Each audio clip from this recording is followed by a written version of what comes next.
Welcome back to Boilers and Beyond.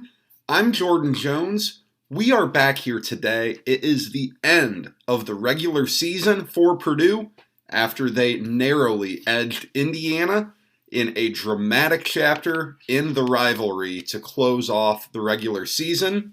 Now, the postseason is here. Purdue will head to Indianapolis for the Big Ten tournament for them starting on Friday evening. We have plenty to talk about here today. Have some awesome questions in the Q&A from you guys. Thank you so much for those. We have some postseason high school basketball for Purdue commits to discuss as well. Let's jump on in. But hey, first, as always, if you don't already, give the show a follow on Twitter at BoilersBeyond.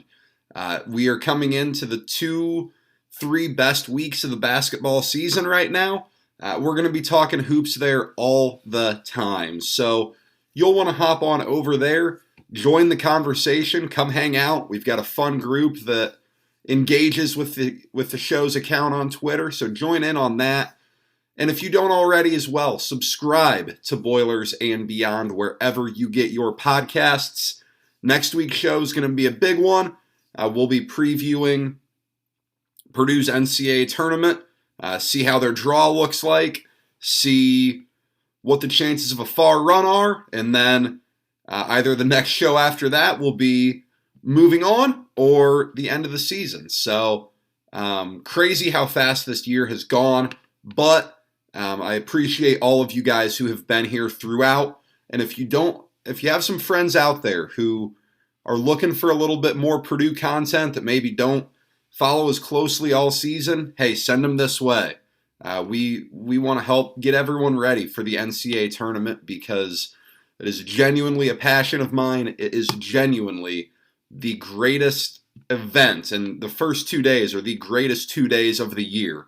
Christmas Eve and Christmas Day have nothing on Thursday and Friday of the first round of the NCAA tournament. So last week, interesting week for Purdue. That Wisconsin-Purdue game on Tuesday feels like it was forever ago at this point. I guess that's just the way things go sometimes when you record a weekly podcast rather than after every game. Wild game. Bonkers throughout. Purdue gets down big. They get down 11. They come all the way back to tie the game. And then at the end of the day, Purdue missed too many shots around the basket. They missed some free throws. They're still in good position. Johnny Davis banks in a shot. Jaden Ivey drills a three to tie it. And Chucky Hepburn banks in a three to win it. It hurt because Purdue, for the most part, played pretty well in that game.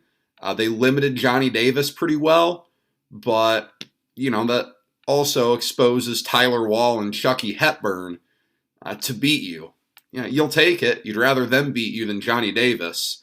A little bit of a demoralizing loss there that knocked Purdue out of the Big Ten championship picture.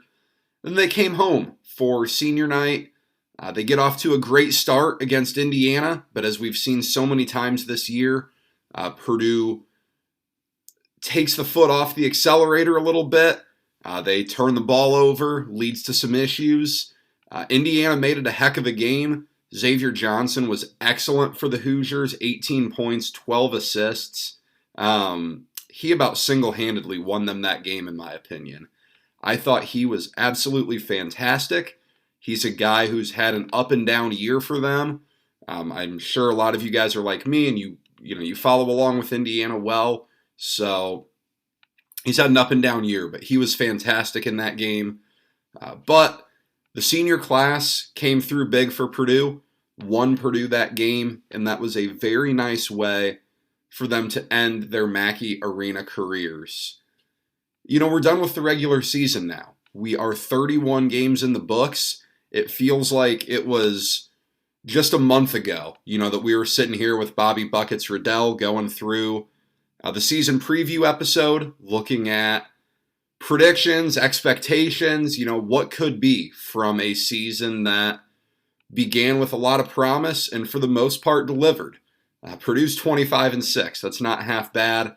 I do maintain, though, it is absolutely a disappointment that this team didn't win at least a share of the Big Ten regular season title.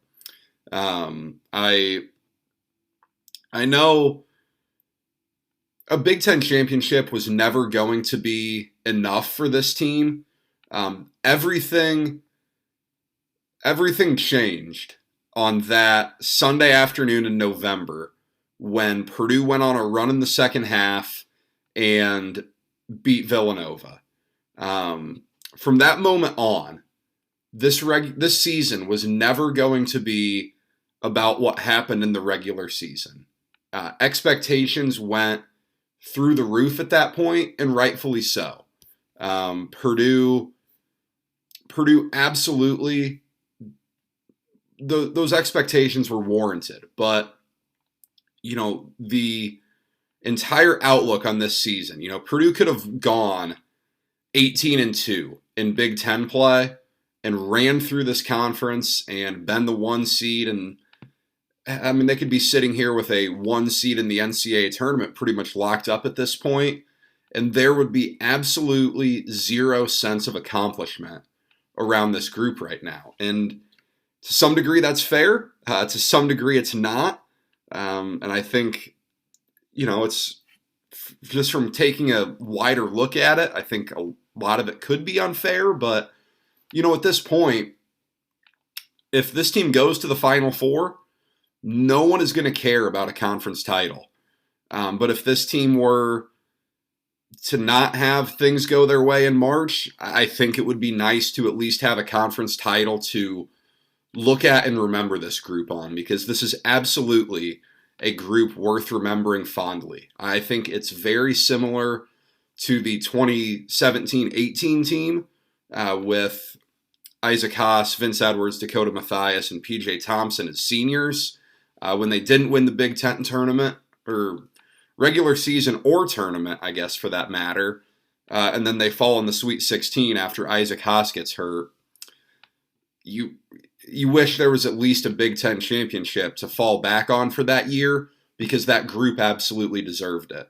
And I think this group deserved it as well. I will add, Purdue didn't lose the Big Ten on a Tuesday night in Madison last week. Chucky Hepburn's crazy bank-in three-pointer didn't cost Purdue the Big Ten. Purdue lost the Big Ten on a December Thursday night in Piscataway. Purdue lost the Big Ten on an early January Monday in West Lafayette. And Purdue lost the Big Ten on a Saturday in East Lansing. I have changed my mind there a little bit. That game absolutely needed to be won. And looking back at how Michigan State has played since that game, that doesn't do a whole lot to change it. Those three are the ones that really hurt you. And at the end of the day, Purdue lost 6 games. I think most of you would have been very surprised if I told you Purdue was going to go 14-6 in Big Ten play. And that's what they did. It was a crazy Big Ten season as a whole. I'm recording this here on Monday night. We're 24 hours removed from Wisconsin losing at home to Nebraska on Brad Davison's senior night. I mean, no one saw that coming. You can't tell me you saw that coming. And I know Johnny Davis got hurt, and that is very, very unfortunate. That kid is incredibly talented. He has had an excellent year. I agree. I think it's Jeff Goodman on Twitter who had tweeted that if they don't have Johnny Davis, that's probably, is that even an NIT team? I kind of agree with that sentiment. That's how good he is. He makes the rest of that team so much better. I don't know what his injury is. I've seen some thoughts it's an ankle sprain. Maybe someone knows better than me and can correct me, but if he's out or if he's limited, that team's in serious danger. That team can lose to anybody without Johnny Davis. And then later that night, Illinois has a game at home on their senior night for a group that's absolutely beloved there. Iowa gets off to, they have a 13-point lead in the first half, I think, and then they absolutely melt down at the free throw line. So Illinois gets a share of the conference title. That's what, if you're Purdue, has to sting. You swept Illinois. That was, I thought, pretty early on in the season, you knew that was going to be your biggest competition to win a Big Ten title. I certainly didn't see Wisconsin doing this, even though they did win Maui and some of that stuff. I never envisioned Wisconsin being there, but that one hurts. That one really hurts. But that was just scratching the surface this year in the Big Ten. Rutgers beats 4 straight ranked teams on their little run they went on. Maryland beating Illinois. That was not a good Maryland team. Heck, Maryland getting off to a poor start and firing Mark Turgeon. No one saw that coming, really, at least at the start of the season. You could have told me Turge would get fired at the end, but not in early December. That was the day of the Purdue-Iowa game in Mackey Arena that they fired Turgeon. Ohio State lost back-to-back games at home to Maryland and Nebraska. That's nuts. Purdue lost on some crazy stuff all year. The Johnny Davis, Chucky Hepburn situation, the Ron Harper Jr. shot, the Indiana game that Purdue lost was a little bit crazy. Johnny Davis has 37 on you in Mackey. It was a wild year in the Big Ten, and ultimately Purdue didn't do enough to win it. But I think as you move on now, you go to the Big Ten tournament, I think there's reason to be a little bit concerned about the fact that usually you would like to be playing your best at this time of the year. You'd like to finish the regular season strong. Purdue didn't necessarily do that. Now, part of it's difficult because of how good Purdue looked in November playing against teams that aren't in the Big Ten. You saw what Purdue did against North Carolina, who isn't a great team, but they're probably better than what we would have thought they were 2 months ago. They just went in and had one of the funniest wins you'll ever see. That was awesome. Purdue looked great against Villanova for the most part. They struggled a little bit in that game, but they went on the run to win it. Purdue boat raced a Florida State team that's not all that great. It's not like Purdue was tested a ton in non-conference, but when they were, they looked pretty good in it. You'll see those teams again soon. You're 10 days away from your first NCAA tournament game probably. So you're going to see those teams soon, but Purdue's struggles really come down to 2 things. And at this point, the defense still isn't great, but it's getting better, and it hasn't been Purdue's problem lately. When Purdue turns the ball over, they tend to do it in waves. And when they turned it over 5 times in 6 possessions against Indiana, and in that time a lead goes from 8 to a 3-point deficit, that's exactly what I'm talking about. Purdue's still, I'll double check this as we're live here to make sure. I think Purdue's still number 1 in the country in offensive efficiency in KenPom. Gonzaga's nipping at their heels. They're a point below Purdue. But this is still statistically the most efficient offense in America. You can't cost yourself points. It's just that simple. And Purdue does that a lot. And that's very, very frustrating because they are very good at getting out to leads at points in games. Purdue has lost more leads this year at times. That's going to happen when you have leads. You're doing something right to begin with. And then Purdue tends to get in these turnover phases where they can't get out of their own way. And that absolutely kills you. The other thing Purdue does that really is just a flaw of this team that's not going to change is they miss a lot of free throws, especially what seems to be at important times. And by that, I'm not even talking about, the 2 free throws with 6 seconds left that Travion Williams missed against Indiana. I'm talking about the 3 1-and-1s that Purdue missed the front end of. That counts as 0 for 3 in the stat book. That might as well be 0 for 6 because you're leaving 6 points on the floor there.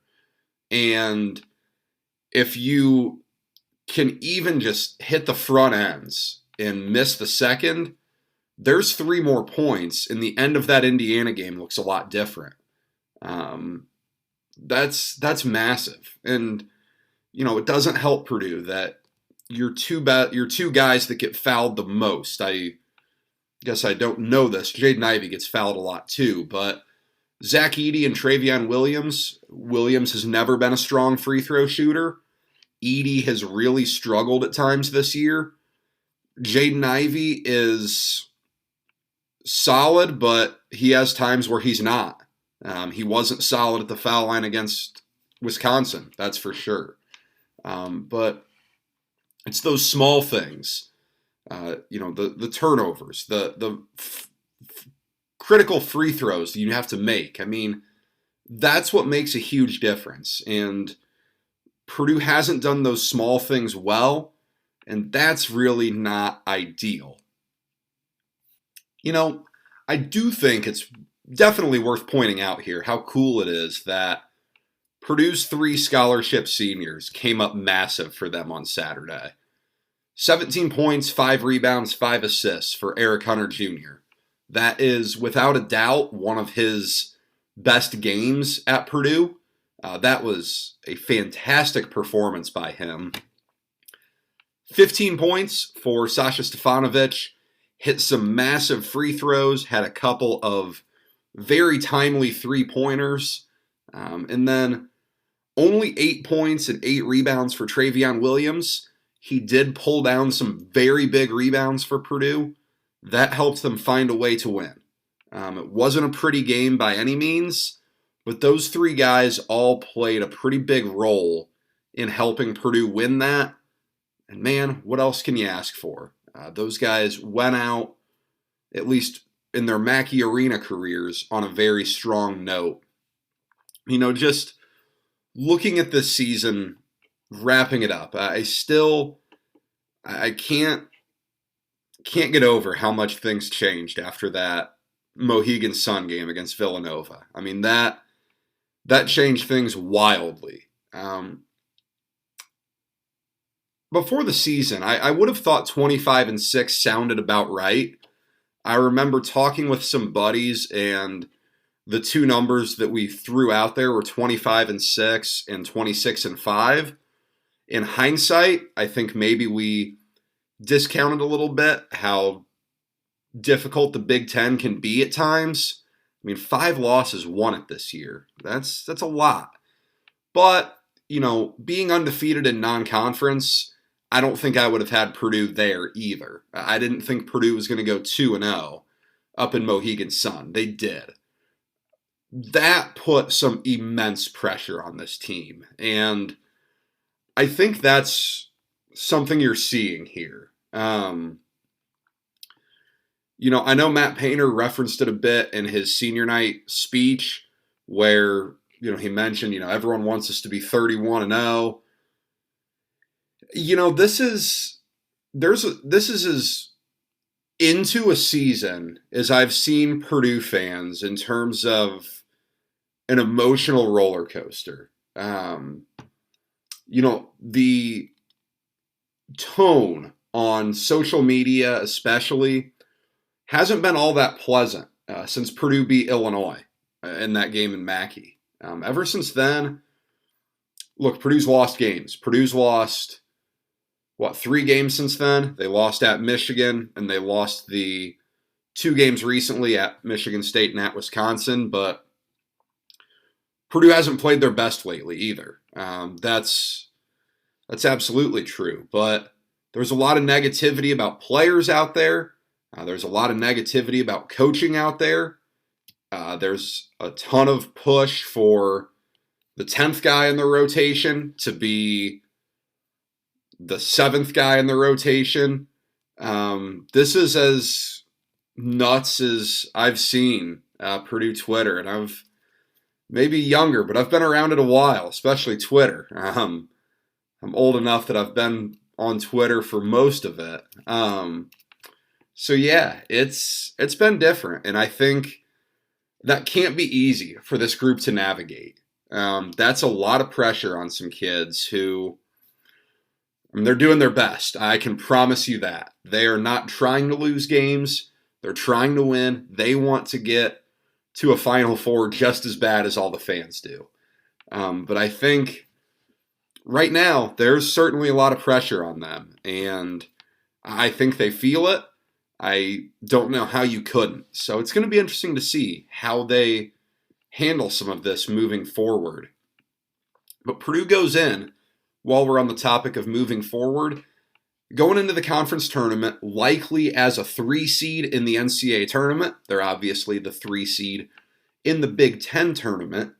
On Twitter today, I was talking with the folks at Delphi Bracketology, an excellent follow on Twitter if you don't follow them. The Bracketology Club just up Highway 25 at Delphi High School. They do an awesome job.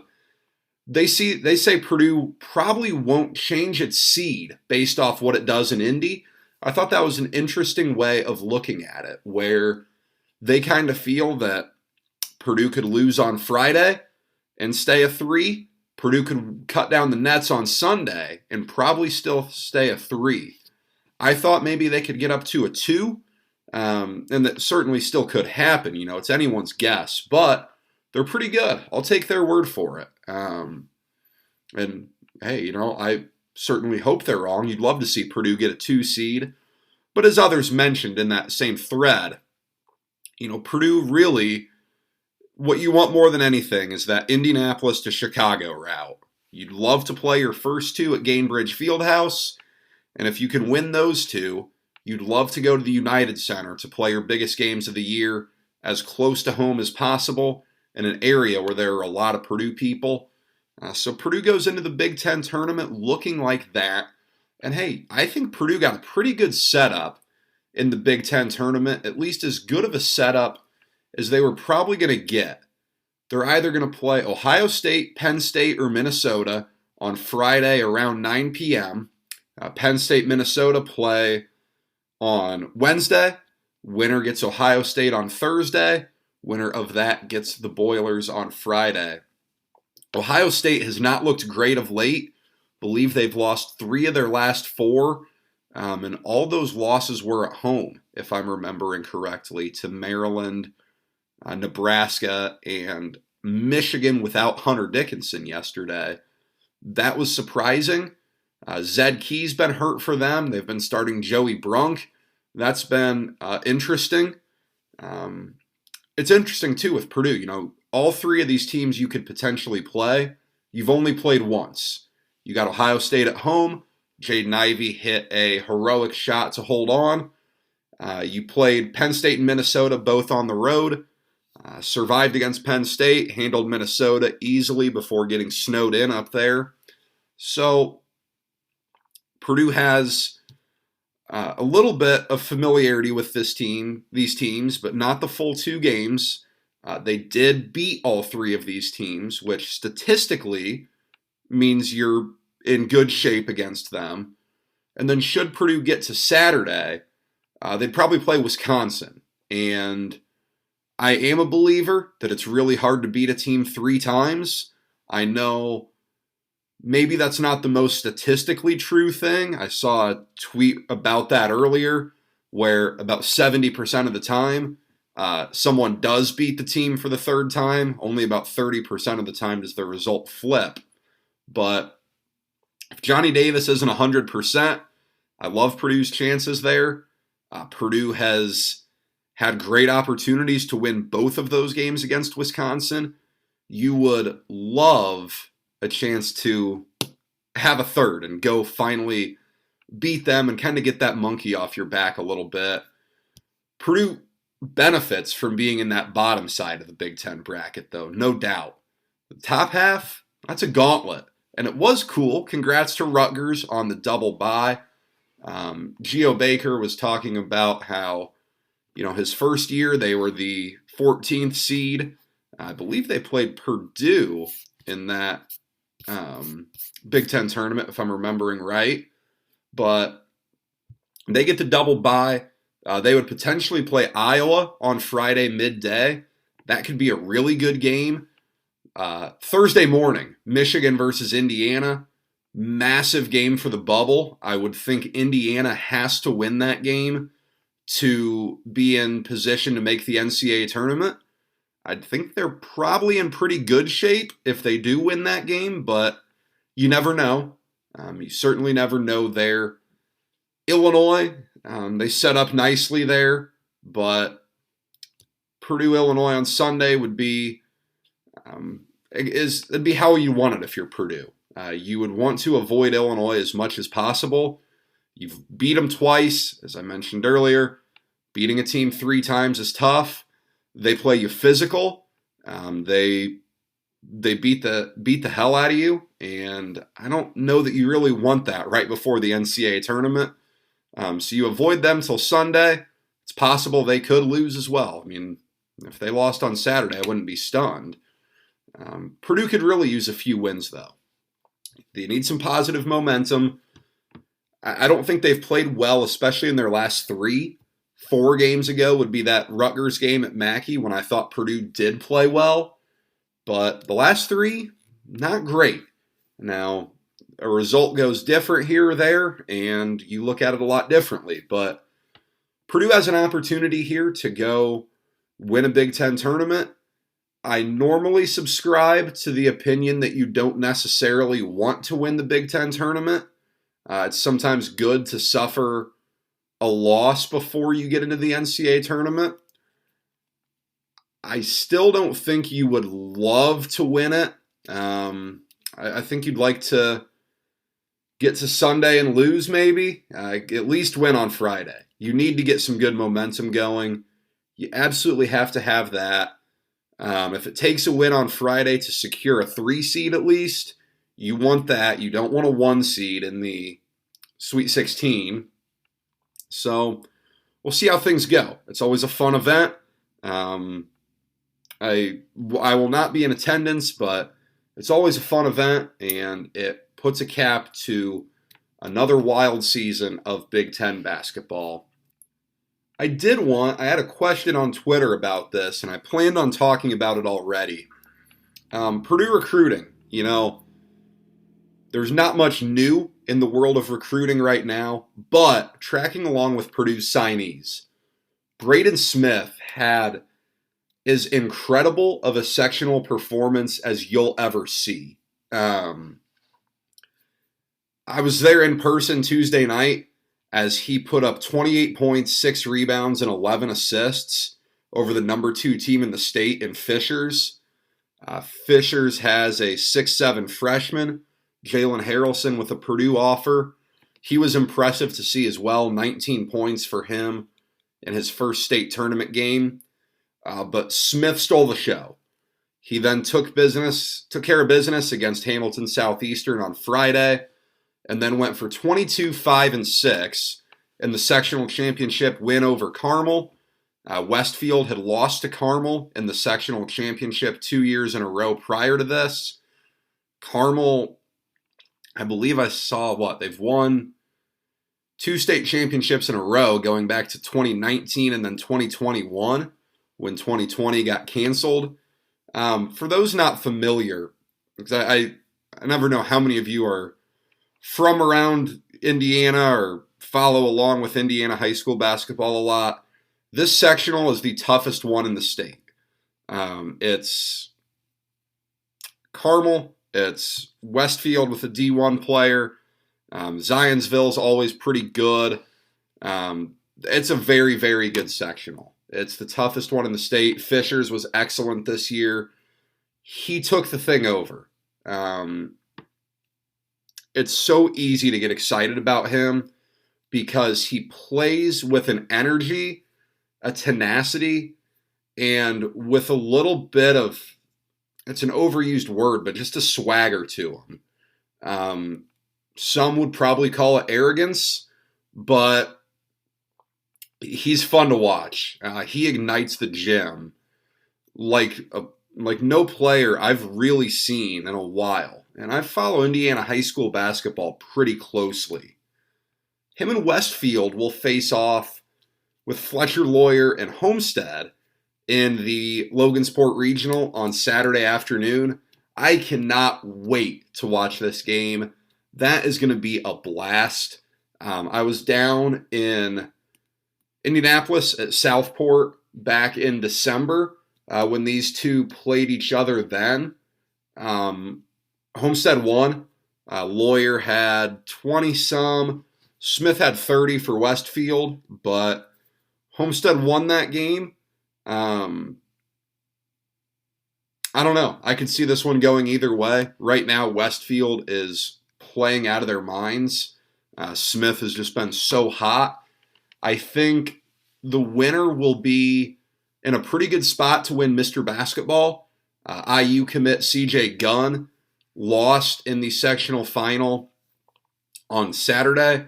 Losing early certainly never helps Mr. Basketball hopes. So Purdue could potentially go back-to-back with Mr. Basketball here. And if things go a certain way, Purdue could go back-to-back having number 1 and 2. Caleb First was first with Trey Kaufman-Wren second last year in the Mr. Basketball voting. So we'll see where that goes. But that's going to be a blast to watch. I'm not going to really go deep into how I view them as Purdue players on the show today. I already have talked for long enough and still have Q&A to hammer through here. But these guys are fun to watch, and it's going to be interesting to see when they get to campus this year over the summer to see how they fit into next year's team. We do have an awesome Q&A today. I appreciate you guys sending questions in. As always, Boilers Beyond. Send them in on Twitter, and we'll answer them here on the show. It was asked about Jaden Ivey's play on Saturday versus Indiana and how confident I am that he'll perform well in the postseason. The game against Indiana wasn't great. I think at times it's easy for us to overreact a little bit because, let's face it, Purdue they're probably not in position late against Wisconsin without him, but against Indiana he struggled. 2 for 11 from the field, 0 of 5 from 2. He was 2 of 6 from 3, had 3 turnovers. It just wasn't his best day. Only 1 assist, 2 rebounds, so the stats really weren't there for Jaden Ivey in this game, which is rare. Indiana clogged the lane on him.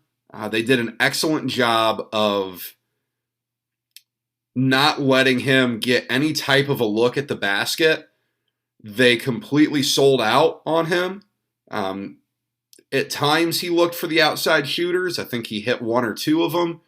But a lot of times he tried to go up. That led to turnovers. That led to tough shots that didn't fall. Not his best day. Now, I think once you move forward, you get out of the Big Ten. Teams are a little less familiar with you. That always helps. I think if Purdue gets into a more fast-paced game in the NCAA tournament, which they really never do in the Big Ten, that's going to help him. He certainly plays better in transition. But, I think ball movement's the key. He could have so many more assists than he does if he gets the ball out to open three-point shooters as he drives.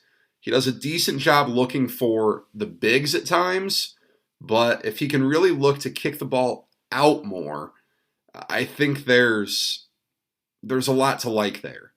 But it just didn't go that way on Saturday. But yeah, as I've said on the show before, I don't know what guards in America you would really rather have with a game on the line than Jaden Ivey with the ball in their hands. He can do a lot of things that not many other guys in the country can. Kind of another question that's related. Who is the most important player for Purdue over the rest of the season? The obvious answer is all of them. I think you can make a case for so many guys. I think the obvious answer is Jaden Ivey. If he's not playing like the lottery pick that he is, I think that really lowers Purdue's ceiling. At the same time, I think there hasn't always been great intensity on the defensive end from him that has hurt Purdue at times. So, if that kind of lights a spark, the NCAA tournament can light a spark there, that's going to help. Sasha Stefanovic knocking down threes always helps.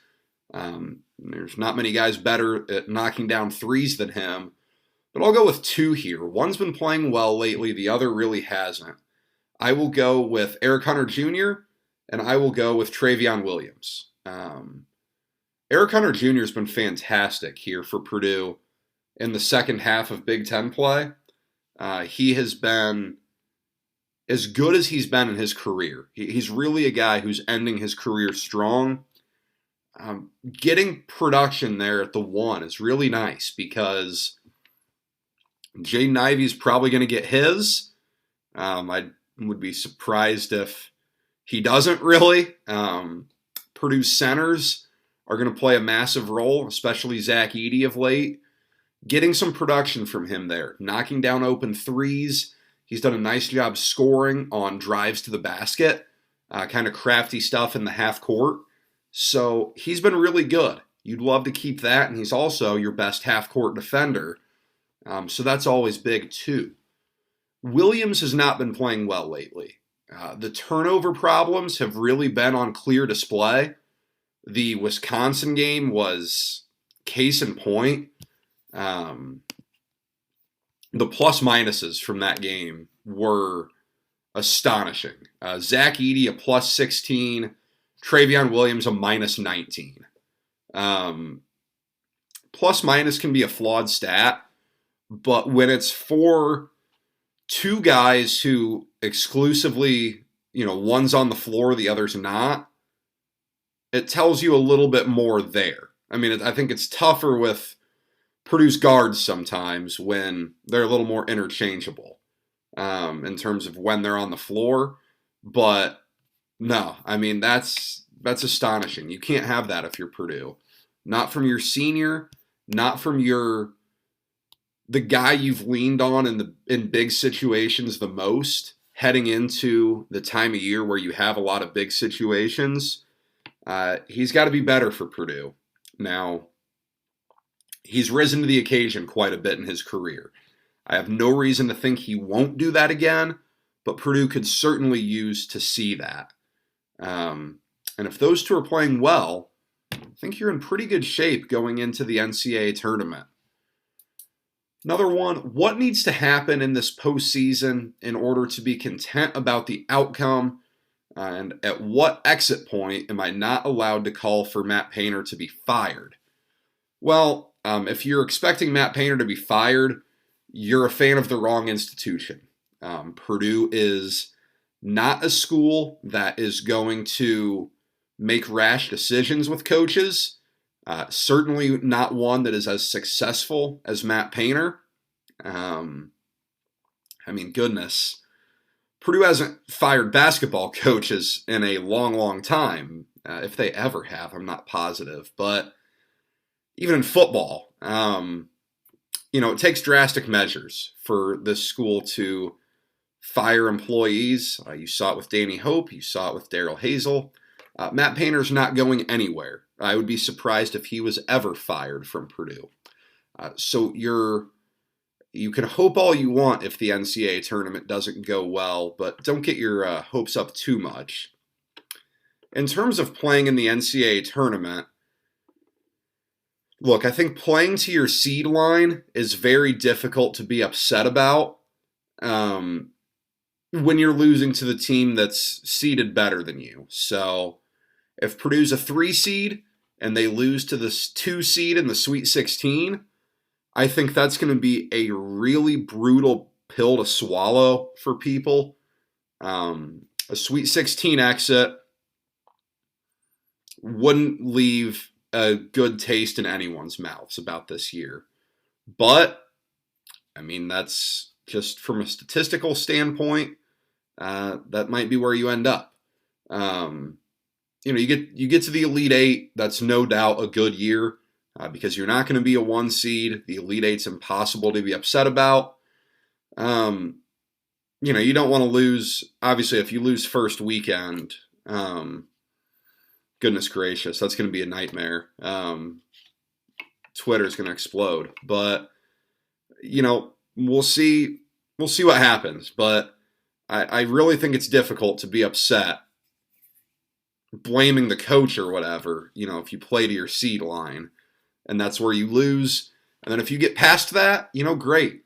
I know the expectations are very high. I mean, this is Final Four or bust for most people. I get it, but putting a lot of stock in the NCAA tournament's a dangerous, dangerous game. Crazy things happen there, and it is probably the most unfair way to evaluate coaches. Look at last year.